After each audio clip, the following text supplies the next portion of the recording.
Kuya Jobert. Oh, Nakikita mo yan? yan. Lungkot-lungkot eh. Ba't kaya siya malungkot, no? Ano ba yung mga factors na nakakapagpalungkot sa isang tao? Sadness.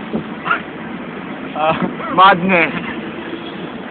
And indebtedness. explain mo nga yung mga yun. Una, sadness. Anong process yan? Paano mo na-acquire yan?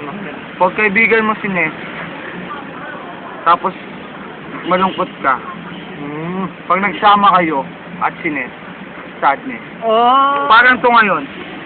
Eh di kasama niya ngayon si Nes. Hindi. Siya si Ness. Ah. Kasi mukhang sad yung mukha niya. Ah. Mukhang nasadsad sa isang Ness. Kaya sadness. Eh yung pangalawa, no? Madness. Madness. Tingnan mo siya. Tutok mo. Anong kulay niya? Kulay mad. Kulay mad? Galing. Madness. Galing. Eh yung pangulit. Hindi, Ito yung hindi. pinakamahirap eh, di ba? Sabi daw nila. Oo. Pinakakomplikado daw. Talengin niya eh. Indebtedness. Tingnan mo siya. Malungkot, di ba? Oo. Mukhang mad. Kaya malungkot yan at mukhang mad. May utang yan. Oh! Indebtedness. Yan pala yun. Salamat kay Jobert. Balik ka Sa na lang natin eh. pagkikita.